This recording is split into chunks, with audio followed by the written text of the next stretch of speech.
Now, you said you don't count cards.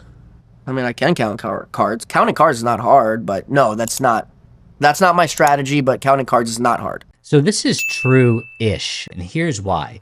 When people think about counting cards, they think about a scene from a movie like Rain Man, where Dustin Hoffman is keeping track of every single card that comes out of the deck. That is not what counting cards actually is. Counting cards is a system used to figure out if the deck is rich with low cards or high cards. So if there was a way to know that the deck was rich with tens and aces, you could pile in more money on your bet and take advantage of the time where you have the advantage. Players assign a value to low, medium, and high cards. So low cards 2 through 6 have a value of 1, cards 7, 8, and 9 have a value of 0, and tens and aces have a value of -1. So you're watching the table, and every time these cards are coming out of the deck, you're saying to yourself, 1, 2, 1, -1, 1, 0, 2, 3, and you're literally counting cards. You're not keeping track of the actual cards, you're keeping track of a running count. And when the count gets really high, you then know to increase your bet. So what I like in this too is if you've ever played a musical instrument, it's like learning a scale. You can learn how to play a scale in an afternoon. After some practice, you could do it in your room perfectly, but then you had to get on stage and do it perfectly, and it would take you more practice to be able to do it on stage.